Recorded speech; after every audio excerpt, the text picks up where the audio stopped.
퍼킨스와 존 오웬이 스콜라적이고 인문주의적 배경에서 학문을 하지 않고도 신앙 경험을 강조하는 신학적 학문이 가능했을까요?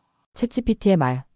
퍼킨스와 존 오웬이 신학을 발전시키는 과정에서 스콜라주의적 방법론과 인문주의적 배경을 전혀 사용하지 않았다고 보기는 어렵습니다. 그러나 그들이 강조한 신앙 경험과 성경 중심의 신학은 단순히 철학적 사고의 산물이 아니라 성경적 계시에 근거한 신학적 체계였습니다. 따라서 이들이 스콜라주의적 방법론과 인문주의적 학문을 배격하면서도 신앙 경험을 강조하는 신학을 발전시킬 수 있었는가? 라는 질문을 다음과 같이 분석할 수 있습니다. 1. 퍼킨스와 오웬이 스콜라주의와 인문주의를 완전히 배제했는가? 1. 퍼킨스와 오웬의 학문적 배경. 퍼킨스는 케임브리지 대학에서 학문을 배웠으며 당시 대학은 여전히 스콜라주의적 논리 훈련을 강조하고 있었습니다. 존 오웬은 옥스퍼드에서 신학을 공부하며 특히 인문주의 영향을 받은 성경 원어 연구와 고전적 신학 방법론에 익숙했습니다. 두 사람 모두 스콜라주의와 인문주의적 교육을 받았으며 이를 신학적으로 재해석하여 성경 중심의 신학을 구축했습니다. 이 스콜라주의를 어떻게 다루었는가? 퍼킨스는 중세 스콜라주의적 변증법을 배척했지만 논리적 틀을 완전히 버리지는 않았습니다. 그는 신학을 설명할 때 성경을 최우선으로 삼되 명확한 논리 구조를 사용했습니다. 대표적으로 그의 구원의 서정 개념은 체계적 논증의 틀을 유지하고 있습니다. 그러나 그는 회심은 단순한 논리적 사고의 결과가 아니라 성령의 역사에 의한 것이다라고 강조했습니다. 오웬 역시 스콜라주의적 철학보다는 성경적 신앙 경험을 중시했습니다. 하지만 그의 저술의 더 모터피케이션 오브 신을 보면 논리적 변증과 신학적 정리가 돋보입니다. 즉, 그는 스콜라주의를 거부하면서도 논리적이고 조직적인 신학 체계를 확립했습니다. 스콜라주의를 부정했다고 해서 학문적 방법론을 완전히 배제한 것은 아닙니다. 다만 성경이 최종 권위임을 강조했습니다. 2. 스콜라주의와 인문주의 없이 신앙 경험 중심의 신학이 가능했는가? 만약 퍼킨스와 오웬이 스콜라주의적 논리체계나 인문주의적 방법론을 전혀 사용하지 않았다면 그들의 신학이 체계적이지 못하고 감성적 신앙에만 머물렀을 가능성이 큽니다. 하지만 그들의 신학은 깊이 있는 논리와 성경적 근거를 바탕으로 발전했습니다. 1. 성경적 근거에서 출발한 신학체계. 퍼킨스와 오웬은 성경 자체가 신앙을 논리적으로 설명하고 있음을 강조했습니다. 예를 들어 성경에서 구원의 순서를 찾아 정리하는 것은 신학적 논리이지만 이는 철학이 아니라 성경적 패턴을 조직한 것입니다. 롬 8장 29절-30절 미리 아신 자들을 또한 예정하시고 예정하신 자들을 또한 부르시고 부르신 자들을 또한 의롭다 하시고 의롭다 하신 자들을 또한 영화롭게 하셨느니라. 이는 회심과 구원의 과정을 단계적으로 설명하는 신학적 근거가 됩니다. 이 회심과 신앙 경험의 객관성. 퍼킨스와 오웬은 신앙 경험이 단순한 주관적 체험이 아니라 성경적 기준에 의해 검증될 수 있다고 보았습니다. 신앙 경험이 성경의 표지와 일치하는지를 통해 객관적으로 확인할 수 있다고 가르쳤습니다. 마 7장 16절 그들의 열매로 그들을 알리라. 요일 2장 3절 우리가 그의 계명을 지키면 이로써 우리가 그를 아는 줄로 알 것이요. 고우 13장 5절 너희가 믿음 안에 있는가 너희 자신을 시험하고 너희 자신을 확증하라. 즉 신앙 경험을 강조하면서도 성경이 제시하는 객관적 검증 기준을 마련했습니다. 3. 결론 신앙 경험 중심의 신학이 학문적으로 가능한가? 퍼킨스와 오웬은 스콜라주의적 변증법을 거부했지만 논리적이고 조직적인 신학 체계를 유지했다.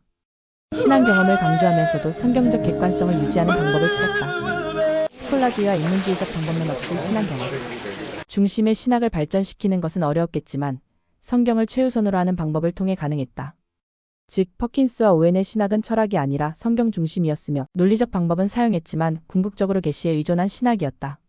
나의 말, 퍼킨스와 오웬이 스콜라주의적 변증법을 거부했다는 주장을 하는 말은 어디에 있는가? 직접적인 표현을 말한 것을 알려주세요.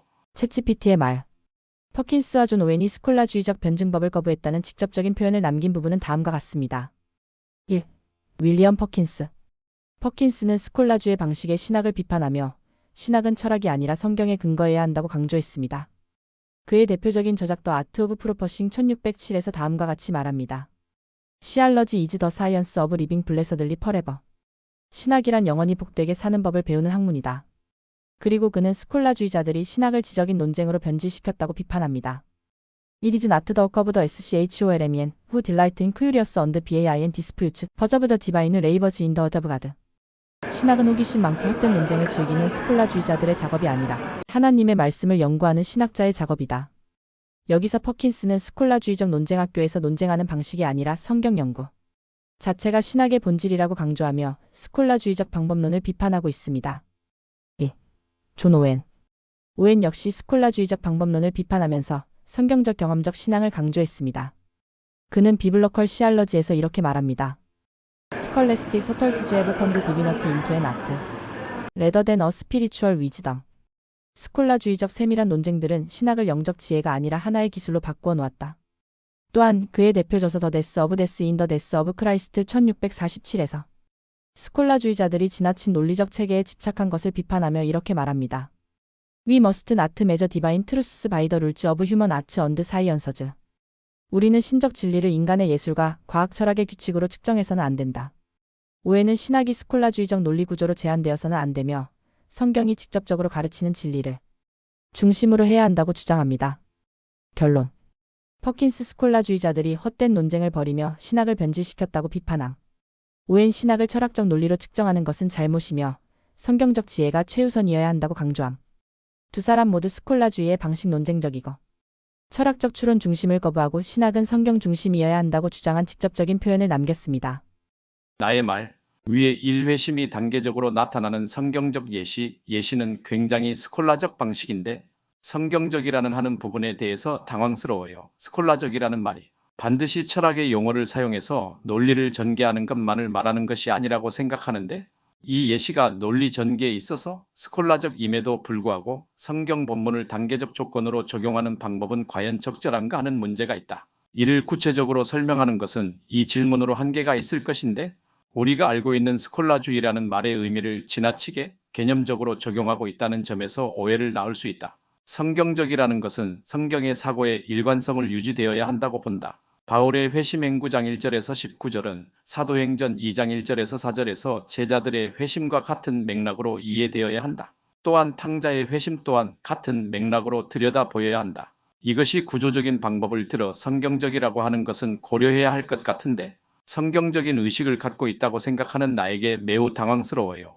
성경적인 것은 타락한 사람의 상태와 그 사람을 구원하시는 방법에 일관성이 있어야 하는데 구고적인 방법은 상황에 따라 다르게 적용하는 위험성이 있어서 지극히 스콜라적 방법을 적용한 것이라고 볼 수 있는 것이 아닌가요?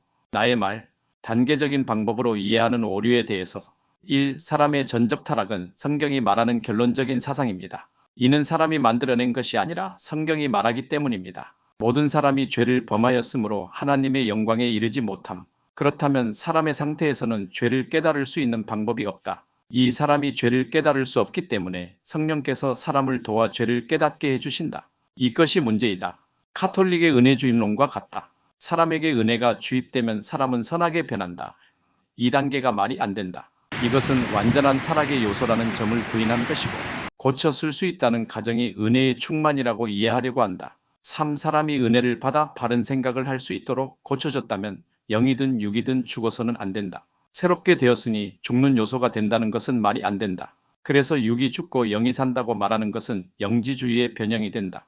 4. 성경은 사람에게 중생의 요소는 심어준다고 말한다. 예수께서 씨 뿌리는 비유 예레미야 새 마음을 주심 거듭남은 은혜로 고치는 것이 아니라 새로운 요소를 심는 것이다. 5. 사람의 본성은 거짓이다. 이것은 정체이다. 그러므로 사람을 중생하게 하려면 거짓을 고치는 것이 아니고 진리를 심어 하나의 자아에 새로운 정체를 심어 두 개의 정체로 살게 하는 것이다. 6. 회심은 이미 심겨진 중생의 요소인 정체복음이 자아를 이용해 의식하는 것을 말한다. 이에 대해서 퍼킨스와 오웬은 철저히 스콜라적 방법을 이용한 것을 성경적이라고 말하는 것이 아닌가? 챗GPT의 말. 당신이 제기한 문제는 매우 깊이 있는 신학적 논의로 회심의 단계적 이해가 인간의 전적 타락을 충분히 고려하지 않는다는 점을 지적하고 있습니다. 이를 정리하면서 퍼킨스와 오웬의 방법론이 성경적이라기보다는 스콜라적 방식에 의존한 것이 아닌가 하는 의문을 검토해 보겠습니다. 1. 사람의 전적 타락과 죄의 깨달음. 당신의 주장. 전적 타락 토털 디프레버티 때문에 인간은 스스로 죄를 깨달을 수 없다. 즉 성경적 입장은 모든 사람이 죄를 범하였으므로 하나님의 영광에 이르지 못한다름 323이며 죄를 깨닫는 능력 자체가 없다. 이 점에서 회심을 죄의 깨달음에서 시작하는 단계적 구조가 문제가 된다는 지적은 타당합니다. 퍼킨스와 오웬이 주장하는 회심의 첫 단계 죄의 깨달음 자체가 이미 인간이 죄를 스스로 인식할 수 있다는 전제를 깔고 있는 것이 아닌가? 만약 그렇다면 이는 전적 타락 교리와 충돌한다. 성경적 입장에서는 죄의 깨달음이 인간 안에서 발생하는 것이 아니라 하나님이 새 생명을 주셔야 가능한 것이 아닌가? 이 논지는 상당히 개혁신학적인 관점이며 전적 타락과 중생의 관계를 더 철저히 고려해야 함을 시사합니다. 2. 성령의 역할과 은혜 주임론. 당신의 주장. 퍼킨스와 오웬의 방식은 성령께서 인간을 도와서 죄를 깨닫게 하신다고 하는데 이것은 가톨릭의 은혜 주임론 인퓨전 오브 그레이스와 유사하다. 만약 성령이 인간을 변화시켜 바르게 만들었다면 인간은 선해진 것이므로 더 이상 죽지 않아야 한다. 이 부분도 중요한 신학적 논쟁입니다. 만약 성령이 조금씩 은혜를 주입해서 인간이 점진적으로 변한다고 말한다면 이는 가톨릭 신학과 비슷해질 수 있습니다. 그러나 개혁 신학은 완전한 새로운 창조 후 크리에이션과 중생의 본질이라고 가르칩니다. 517. 즉 성령이 단순히 도움을 주는 것이 아니라 완전히 새로운 본성을 창조하신다는 점이 강조되어야 합니다. 퍼킨스와 오웬이 은혜를 점진적으로 깨닫는 과정을 설정한 것이 성경적 중생 개념과 충돌할 가능성이 있다는 비판은 타당합니다. 3. 중생의 본질과 씨 뿌리는 비유. 당신의 주장. 성경에서 말하는 중생은 고쳐지는 것이 아니라 새롭게 창조되는 것이다. 예레미야의 새 마음 31장 33절이나 씨 뿌리는 비유 마태복음 13장 3절에서 9절은 새로운 생명이 심겨지는 것을 말한다. 이 점에서 개혁 신학은 거듭남이란 기존의 본성을 변화시키는 것이 아니라 새로운 본성을 심는 것이라고 말합니다. 즉 인간의 타락한 본성이 변형되거나 수정되는 것이 아니라 새로운 본성이 주어져야 합니다. 요한복음 3장 3절에서 8절. 따라서 퍼킨스와 오웬의 점진적 회심 구조가 이 점을 충분히 반영하지 못한다면 이는 성경적이라기보다 철학적 논리에서 기인한 것일 가능성이 크다고 볼 수 있습니다. 성경적 회심은 단계적 변화가 아니라 새로운 본성이 심겨진 후 그 본성이 드러나는 과정으로 이해해야 한다는 점에서 당신의 비판은 상당한 설득력이 있습니다. 4. 회심과 정체성 변화. 당신의 주장. 사람의 본성은 거짓이며 거짓을 고치는 것이 아니라 진리를 심어 새로운 정체성을 추가하는 것이 중생이다. 회심은 이미 심겨진 중생의 요소 복음과 자아를 통해 의식되는 과정이다. 이 논리는 매우 개혁 신학적인 시각에서 회심을 인간의 능력이 아니라 새로운 본성이 드러나는 과정으로 이해해야 한다는 주장과 연결됩니다. 즉 회심은 인간이 자신의 죄를 인식하고 회개하는 것이 아니라 이미 심겨진 새 생명이 자아를 통해 인식되는 과정이다. 만약 퍼킨스와 오웬이 인간의 논리적 사고 스콜라적 방법을 통해 회심을 설명했다면 이는 성경이 말하는 중생의 본질을 완전히 반영하지 못할 수 있다. 회심이 단계적 사고 과정이 아니라 새로운 정체성이 드러나는 현상이라고 본다면 퍼킨스와 오웬의 설명 방식은 스콜라적이라고 볼 여지가 있다. 결론. 퍼킨스와 오웬의 회심 개념이 스콜라적 방식인가? 퍼킨스와 오웬이 스콜라적 방법을 사용했다고 볼 수 있는 이유. 회심을 단계적 사고 과정으로 설명하면서 전적 타락 교리를 충분히 반영하지 못함. 성령의 역할을 점진적 깨달음의 형태로 이해함으로써 은혜 주임론적 요소를 가질 위험이 있음. 중생을 본성이 변화되는 과정으로 보려는 경향이 있으며 이는 새로운 창조라는 개혁신학의 입장과 다를 수 있음. 그러나 그들의 신학이 반드시 비성경적이라고 단정하기 어려운 이유. 퍼킨스와 오웬이 강조한 것은 회심의 일반적인 패턴이지 절대적인 법칙이 아님. 회심의 과정에서 인간의 경험적 측면을 고려하려 했다는 점에서 실천신학적으로 의미가 있음. 그들이 강조한 것은 본질적으로 성경적 원리를 조직적으로 설명하려는 시도였으며 중세적 스콜라주의 철학 자체를 따른 것은 아님. 6. 최종 결론.